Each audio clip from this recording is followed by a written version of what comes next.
Secretaría de Prensa de la Presidencia de la República. Un placer poder estar acá y sobre todo informar a toda la población salvadoreña de lo que está sucediendo en los temas sanitarios. Ministro, voy a comenzar así de manera muy coloquial. Estos cambios de clima, tenemos amenaza de lluvia, bueno, hoy ha amanecido bastante encerrado, digamos, como decimos a buen salvadoreño, el cielo, tenemos una amenaza de lluvia. ¿Esto de alguna manera está impactando? ¿Hay un cuadro clínico que demuestre de que sí?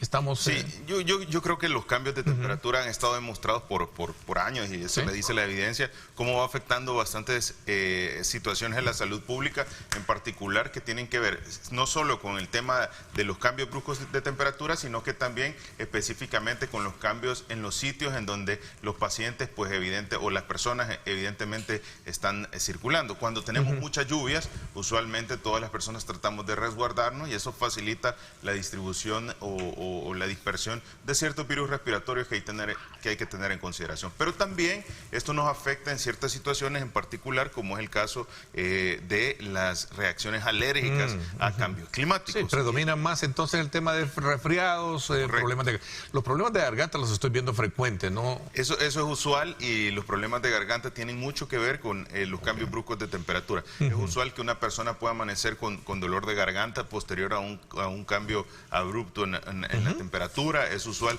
que podamos tener bastante secreción nasal, rinitis, que son de esas secreciones constantes. Podemos tener también un poco de goteo postnasal y es normal que esto se pueda presentar después de un cambio de temperatura. No hay que alarmarse, no necesariamente quiere decir que si nosotros tenemos uno de estos síntomas estamos ante una infección de algún problema respiratorio. Y eso es bien importante el tenerlo en consideración. No todos los problemas respiratorios obedecen a un agente patógeno infeccioso, ya sea viral o bacteriano.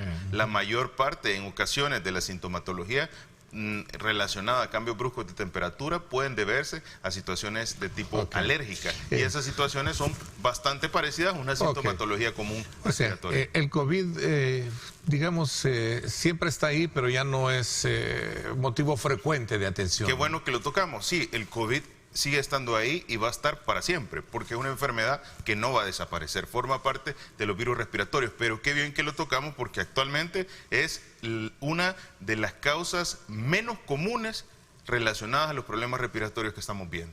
Si tuviéramos en el orden todos los problemas respiratorios infecciosos, el COVID sería de los últimos que están afectando porque evidentemente es más usual observar influenza. Por la gracia de Dios, entonces podríamos considerar de que lo hemos vencido. Lo hemos vencido y lo vencimos desde el año pasado, finales del 2022. Creo que eso es importante el tenerlo en consideración porque eso nos ha permitido pues darnos cuenta que todas las acciones que se tomaron en su tiempo bajo la visión del presidente Bukele fueron oportunas, no solo oportunas, sino que tuvieron el mérito de un reconocimiento a través de toda la comunidad internacional en el ámbito del manejo de una situación sanitaria tan particular.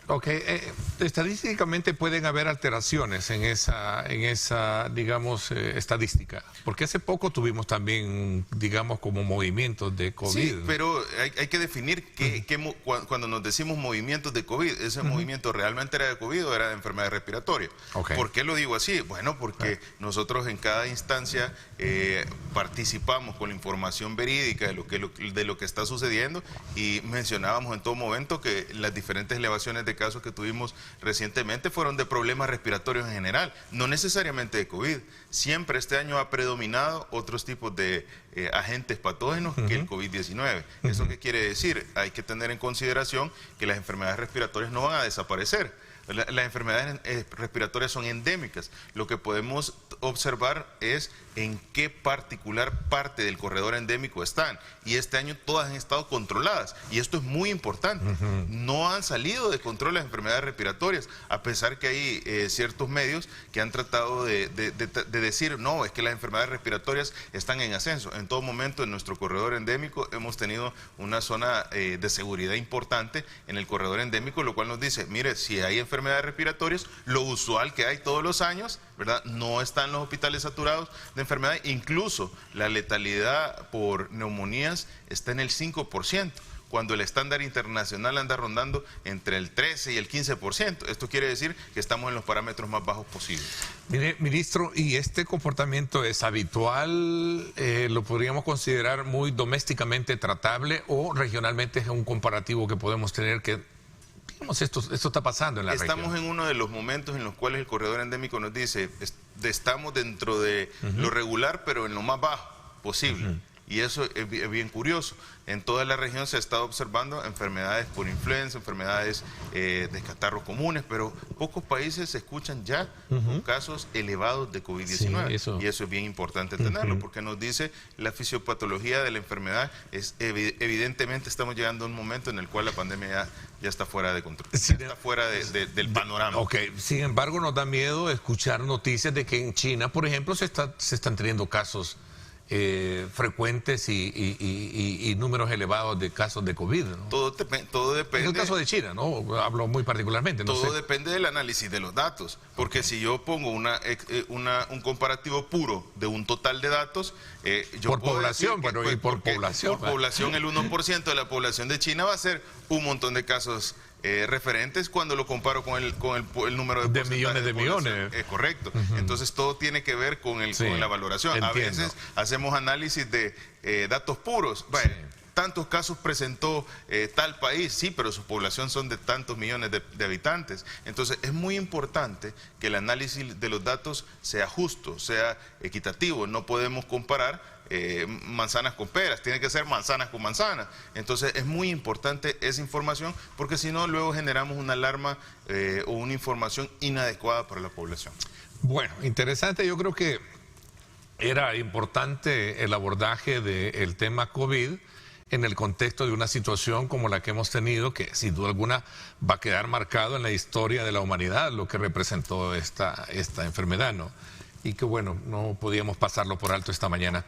Bueno, ya en la Asamblea Legislativa fue presentado el anteproyecto de presupuesto para el año 2024. Se presenta en el ramo de salud como 1.261.2 millones de dólares, ¿no? Sí, definitivamente. ¿Qué tan el enfoque social humano lleva esto? Yo creo que esto obedece al desarrollo, al índice de desarrollo humano. Si nosotros estamos observando cuáles son las decisiones que se están tomando, van enfocadas a garantizar que la población de El Salvador viva bien en El Salvador. Y esto no solo se alcanza con temas financieros. Yo lo he mencionado en muchas ocasiones.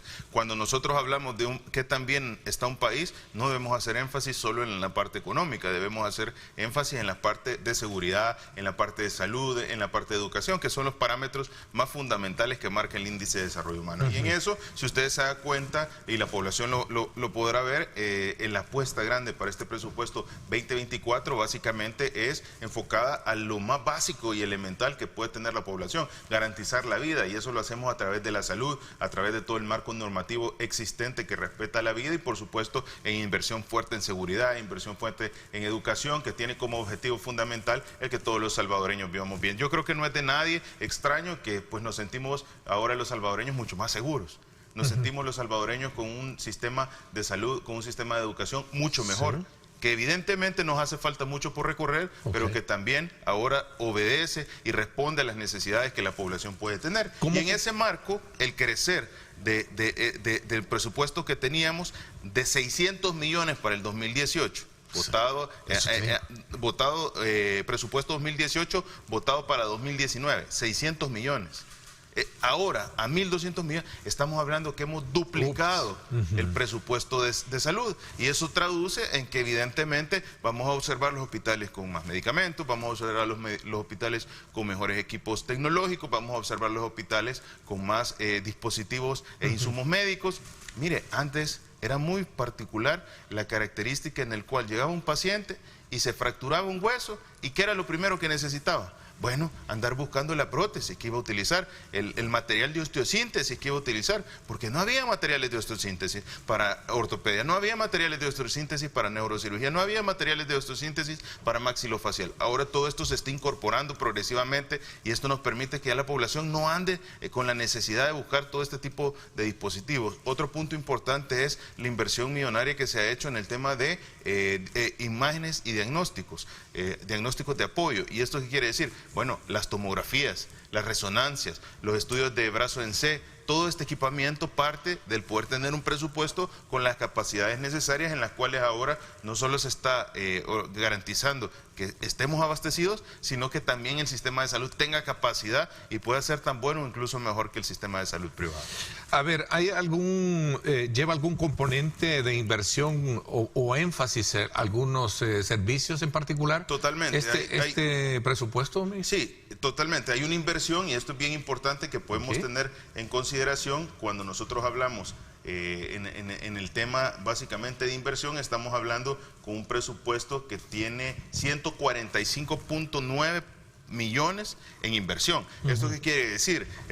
No ha bajado la inversión en el aspecto del sistema de salud desde la administración del presidente Bukele. No solo tenemos presupuesto para el funcionamiento regular, que era lo que sucedía en administraciones anteriores, sino que hay presupuesto para seguir abordando aspectos que hacen falta en la salud pública. ¿Y eso qué es? Bueno, explorar y maximizar los resultados que tiene la digitalización. También avanzar con la atención prehospitalaria, también avanzar con todo el marco normativo que vela por las familias salvadoreñas a través de la ley Nacer con Cariño, Amor Convertido en Alimentos, la ley Crecer Juntos, que son puntos muy fundamentales. Entonces, en este aspecto, solo en inversión tenemos 145 millones, de los cuales de la inversión 300.000 son inminentemente donaciones y el resto son préstamos internos, lo que nos permite tener un presupuesto del Fondo General de la Nación de 1.115 millones, 1.115.83 millones. ¿Por qué me gusta tocar esto? Mire, es que el país se hace cargo de su presupuesto de salud. No estamos hablando de que nuestro presupuesto de salud dependa de préstamos internacionales o dependa de donaciones, sino que El Salvador se hace cargo de su propio presupuesto o de la mayor parte de su presupuesto del Fondo General. Y esto nos permite tener la tranquilidad de los salvadoreños, bueno, que el país asume su responsabilidad dando la gratuidad en la salud. Es interesante ese elemento que encontré, por cierto, a la hora de estudiar la partida por la cual en su momento tienen. Hablamos casi del 90% de un presupuesto sostenible. Correcto. ¿Sí? Totalmente. Y el resto ya viene por cooperación, ¿verdad? Que tiene que ver con los proyectos de inversión. Y esto es bien importante. O préstamos externos, diríamos. O préstamos externos. Más de donación es préstamos externos, que son las dos formas de nutrir. Dentro de la inversión tenemos los préstamos externos y tenemos las donaciones. Las donaciones son aproximadamente $340.000. Pero cuando hablamos el Fondo Sostenible para Salud, que viene del Fondo General, nosotros podríamos decir que el sistema de salud se hace cargo, o el gobierno de El Salvador se hace cargo del 100%. ¿Y por qué el 100%? Bueno, porque los otros son inversión. Claro. Ministro, la pregunta frente a eso es, ¿qué es lo que nos ha llevado a tener ese presupuesto, bueno, primero, solvente, ¿no? Si lo queremos ver. Primero, el crecimiento que el país ha tenido debido a todas las decisiones acertadas del presidente, ¿verdad? Yo quiero retomar algo y empezamos por la pandemia, y creo que es bien importante. Mire, si no se hubieran tomado las decisiones tan acertadas que el presidente tomó al inicio, pues no tendríamos en ningún momento la seguridad, las familias salvadoreñas, para poder ver lo que ahora estamos observando. Un crecimiento, un país con seguridad, un país con avances importantes en salud, un país con avances importantes en educación, y esto es muy marcado. Vemos tecnología, vemos uso eficiente de los recursos, lo que nos permite a todos los salvadoreños ver cómo el país está pasando de un país que básicamente tenía serias dificultades a un país que tiene un futuro muy prometedor y que ya se están viendo resultados. En ese aspecto creo que es clave el darnos cuenta cómo cada decisión acertada está potenciando nuestro índice de desarrollo humano. Eso quiere decir que la gente va a vivir mejor en El Salvador. ¿Por qué va a vivir mejor? Bueno, porque ahora tiene una unidad de salud que le va a dar el medicamento para las enfermedades crónicas. Quiero hacer un pequeño resumen y un pequeño comercial. Acabamos de tener el Consejo Directivo de la Organización Panamericana de la Salud. Esto es un consejo donde se reúnen todos los países que forman los estados miembros de la OPS. ¿Y sabe cuál es la buena noticia? Bueno, El Salvador está siendo reconocido porque ahora es el país que lidera el manejo de hipertensión arterial. ¿Sabía este dato tan interesante? En nuestras unidades de salud, en todas las unidades de salud, el personal está 100% capacitado y hay personal acreditado para el manejo de hipertensión arterial. Tenemos los tensiómetros avalados por la OMS. Esto quiere decir que ahora el tensiómetro normal, el aerobio, el que se tomaba manual, ya se demostró que no es la mejor opción. hoy es el automático, el que se le aprieta el botón, que son avalados por la OMS. Y todas nuestras unidades de salud ahora tienen ese tensiómetro para poder manejar la hipertensión arterial. Pasamos de ser un país que se incorporó a la estrategia HEARTS, que está en 2015 de inicio, y nosotros nos incorporamos en el 2021, ahora ser el país que lidera la estrategia HEARTS con medicamentos combinados, con la vacuna de neumococo, con el tema en particular de todos los tensiómetros y equipamientos. ¿Y cuál es el más confiable, ministro? Perdóneme. El automático que ustedes el automático que estamos viendo. Hay automáticos que están avalados, hay una serie de marcas que la OMS declaró que son los que tienen las competencias necesarias para validar. Entonces, todo esto nos quiere decir, bueno, en El Salvador la población va a vivir mucho mejor dependiendo de todo el desarrollo que se ha venido teniendo en estos aspectos. A ver, en el desglose mismo de la partida de presupuesto que se ha hecho a manera de anteproyecto, hay 257.3 millones para la adquisición de medicamentos, insumos médicos, etcétera, vacunas, en fin. Ministro, qué bueno hablamos sobre, digamos, la proyección, el deber ser, el anhelo de poder de alguna manera suplir con todas las necesidades de la población. Pero también veamos un poquito el otro lado de la moneda, de la cara de la moneda, cuando escuchamos algunas voces cuestionando la falta de medicamentos, niveles de atención, etcétera, etcétera. ¿Qué tratamiento se le da a Yo creo que esto es bien importante y hay que tener en consideración cuando uno tiene una situación tan compleja como es la salud, hay que entender que hay establecido unos servicios básicos de salud. ¿Qué nos referimos con servicios básicos de salud? Bueno, usted tiene el manejo de los medicamentos para la presión arterial, usted tiene los medicamentos para la diabetes mellitus, usted tiene los medicamentos para el colesterol, triglicéridos, usted tiene las cirugías que se realizan cuando usted tiene una emergencia, cuando tiene un accidente, cuando tiene el manejo de una enfermedad crónica de origen, de una enfermedad infecciosa. Entonces, ¿a qué quiero llegar? Mire, siempre van a haber situaciones en las cuales esté saliendo un medicamento nuevo, hay un medicamento para una enfermedad poco común, y este tipo de situaciones a veces debemos de manejarlas con un gran detalle, porque son enfermedades que evidentemente van a seguir surgiendo. Usted ve sistemas de salud como el sistema de salud de Estados Unidos, como el sistema de salud europeo, que hay enfermedades que no pueden ser absorbidas por los sistemas de salud porque tienen un alto costo o porque no hay medicamentos específicamente diseñados, ya avalados para el uso. Entonces, a veces se trata de utilizar cierta información para decir, bueno, porque no se le dio este medicamento, aunque le hayamos dado otro tipo de medicamento, pues no se tiene un medicamento en particular. Esos son aspectos importantes a tener en consideración. Ahora bien, el cuadro básico de medicamentos se ha ampliado, las vacunas en el país se han ampliado. Yo digo, venimos de un momento en la historia del país en el cual primero había como del 50% de abastecimiento en las administraciones anteriores. Segundo, si usted se daba cuenta, nunca hubiéramos pensado tener un medicamento de la presión combinado, jamás. Había solo en Alapril. Entonces, creo que es muy importante el ver cómo hemos pasado de tener un esquema de vacunación que prácticamente le daba lo básico a tener ahora un esquema de vacunación que le ahorra a las familias salvadoreñas pagar la vacuna de la hepatitis A, pagar la vacuna de la hexavalente, pagar la vacuna de la influenza, que tienen costos de $300, $400 cada vez que usted va a lo privado.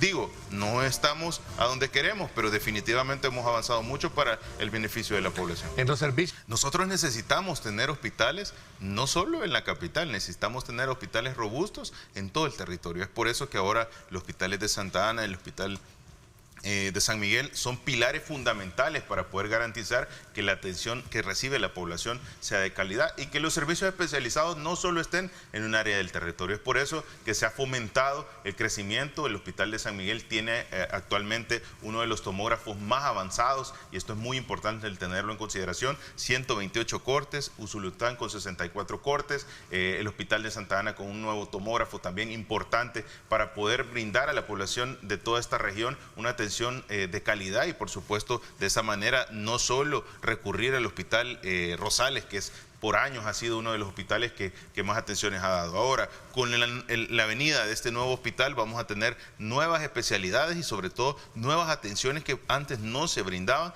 y este hospital, que es de tercer nivel, pues se ha utilizado en su tercer nivel. Veíamos pacientes que tenían que ser operados de situaciones menos complejas en el Hospital Rosales porque no se contaba con anestesiólogos en las zonas remotas del territorio. A través del fortalecimiento de las especialidades, hoy vamos a tener la capacidad de poder llevar dentro del territorio especialistas que antes no se contaba. Y yo creo que eso es muy importante el tenerlo en consideración, porque dice cómo viene creciendo, no en particular una infraestructura, sino un sistema de salud completo.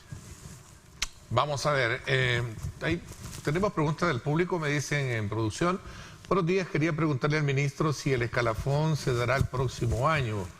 Pues el ministro de Hacienda mencionó que no habrán aumentos y plazas para el próximo año, dice. Pero el escalafón es una ley y no un aumento. Sí, el escalafón se va a completar para el próximo año. O sea, se va a dar el escalafón en las regulaciones que se vino trabajando con todas las diferentes partes, ¿verdad?, que ya están establecidas. Así que sin inconvenientes vamos a tener.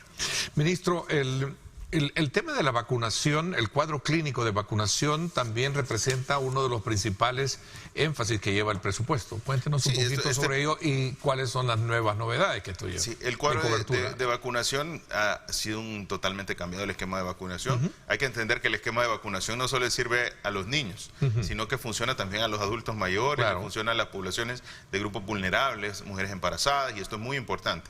Ahora, el esquema de vacunación por años vino limitado a un presupuesto que estaba establecido en 12 millones, que valga la aclaración, pues no cubría el 100% de las necesidades, porque habían vacunas que podían prevenir enfermedades que no se habían incorporado. Ejemplo de una de ellas es el caso del virus del papiloma humano.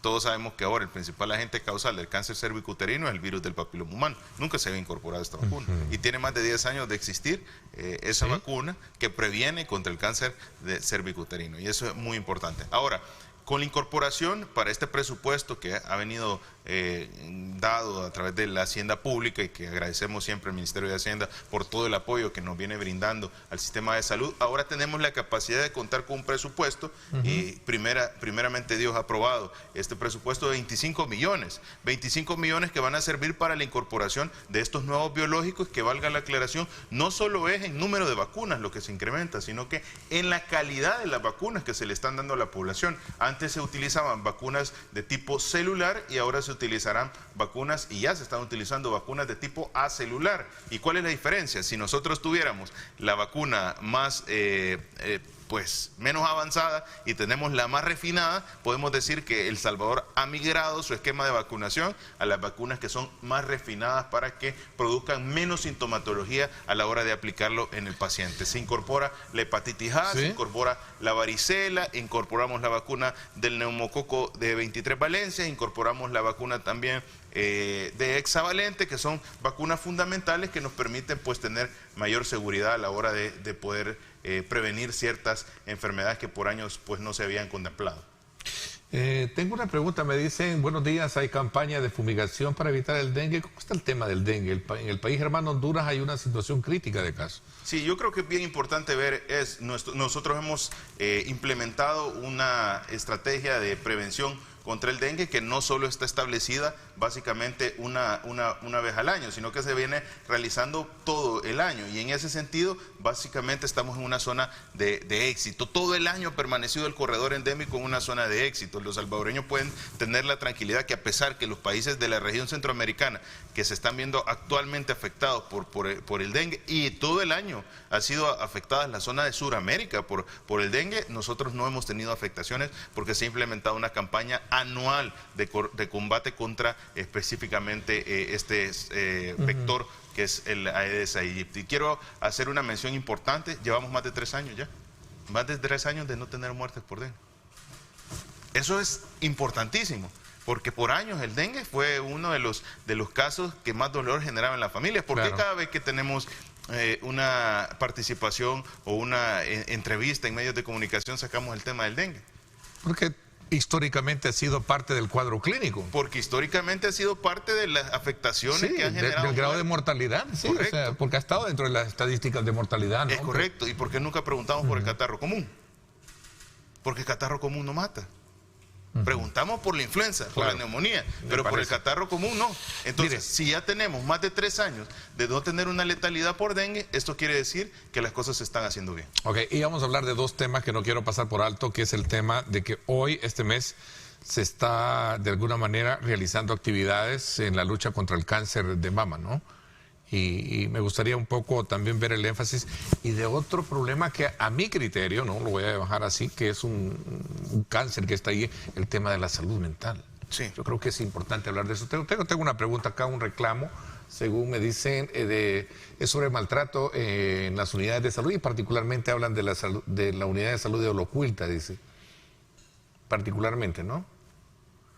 Sí, en la unidad de salud de ¿Existe algún departamento de denuncias también, verdad? Me imagino que totalmente. Sí, para que Y esto es algo de lo que se está trabajando mucho. Actualmente ya hay lineamientos muy estrictos en los cuales si definitivamente no se le da la atención adecuada al paciente o la atención con un trato humano, pues evidentemente vienen los diferentes niveles de sanciones que están establecidas en el marco normativo existente. Y estos pueden ser desde leves hasta sanciones bastante severas. Entonces, yo creo que es muy importante el que todos los trabajadores de salud que vienen realizando toda esa ardua labor, que la mayoría es de esta manera, pues también identifiquemos aquellos recursos o aquellos compañeros pues que de alguna manera pues son bien identificados y que pues echan a perder todo el buen trabajo que ha hecho la mayor parte del sistema de salud. ¿Qué nivel de atención se le está poniendo al tema de la salud mental, ministro? Porque hay mucha preocupación en todos los círculos de país y particularmente a nosotros que nos toca ver algunas situaciones bien difíciles como suicidio y otros aspectos que están por ahí. Yo creo que el más alto nivel, y lo vamos a expresar de esta manera, por primera vez el país tiene una encuesta nacional de salud mental. Y eso es un dato importante, porque uno no puede partir de corregir la salud mental si no sabe cuáles son los problemas de salud mental que está teniendo la población. Y uno de los principales datos que arrojó la encuesta de salud mental que se realizó a través del Instituto Nacional de la Salud es que cerca de 8.9, casi 9 de cada 10 salvadoreños, tienen ansiedad. Y ese dato es muy importante. ¿Por qué? Porque esta ansiedad, ¿de dónde viene? ¿Esta ansiedad viene de la situación de salud pública que experimentamos? ¿O esta ansiedad viene del conflicto armado? ¿O de la guerra con las pandillas que ha venido por años afectando a la población? ¿El tema de la inseguridad? ¿Las condiciones de vida en el territorio? Entonces, todos estos aspectos de salud mental, hoy tenemos una línea basal donde poder ir avanzando para poder controlar esta serie de indicadores. ¿A través de qué? De programas enfocados a salud mental. Alguien y es bien interesante, cuando habla de salud mental, uno lo que se le viene a la mente es el poner muchos psicólogos y psiquiatras a dar consulta. Y esa no es la solución de los problemas de salud mental. La solución de los problemas de salud mental es una estrategia integral que no solo tiene que ver la parte curativa o la parte directamente de atención con un paciente ya con una afectación de salud mental, sino que también hay que ver los factores, la corrección de los factores que inducen a que las poblaciones entren en afectación de salud mental. Ejemplo de ello son aspectos como el marco normativo que vincula toda la familia de una mejor manera, o sea, la ley Amor Convertido en Alimentos, Crecer Juntos, Nacer con Cariño, que buscan la unificación de la familia para corregir desde la base los aspectos de la salud mental. Evidentemente hay otros tipos de marcos normativos que van implementándose evidentemente a la parte de tratamiento, y eso es lo que todos conocemos como la consulta con el psicólogo. Sí. Y esto se está realizando a través de las teleeco, de las teleclínicas, que esto viene con la tecnología. Ahora usted puede tener una consulta con un especialista en la zona más remota del país, con un especialista en la zona central. Y todo esto no se podía hacer si no hubiéramos tenido el 100% de conectividad que ahora el país tiene.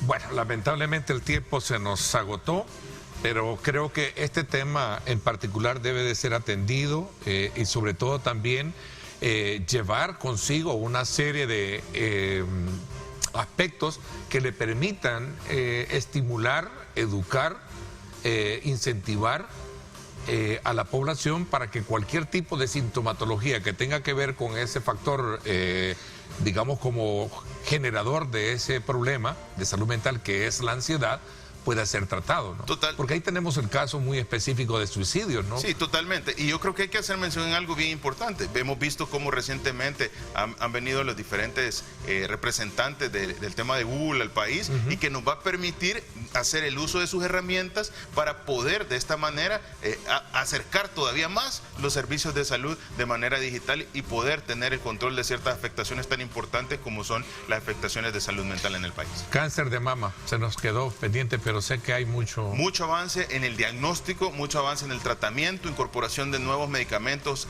oncológicos para el cáncer de mama, pero sobre todo la incorporación de equipamiento, 28 millones de dólares en inversión de equipamiento de diagnóstico, tomografías, mamografías, equipos de rayos X. Esto nos permite el poder detectar oportunamente un cáncer de mama y el poder tratar oportunamente uno de estos. Bueno, me quedo con el sabor a seguir hablando del tema, pero... Secretaría de Prensa de la Presidencia de la República.